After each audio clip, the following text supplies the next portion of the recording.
para sa mission natin. Para sa mission natin!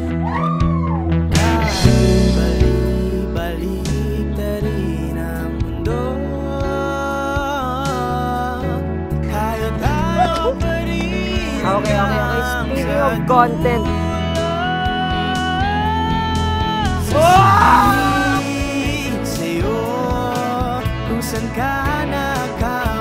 Then, yung eyeliner mo, ayusin natin. Kasi ayokong maging mapag-isa ka. Tatanggapin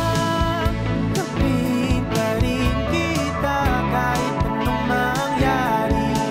Ano pa man sabihin nila. Thank you sa inyong lahat. Thank you for being here and making this happen. Sabihin mo lang sa Santi, anong point ang pagsisinungaling mo?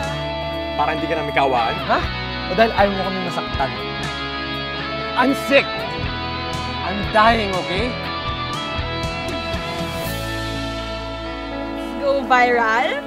Let's go viral!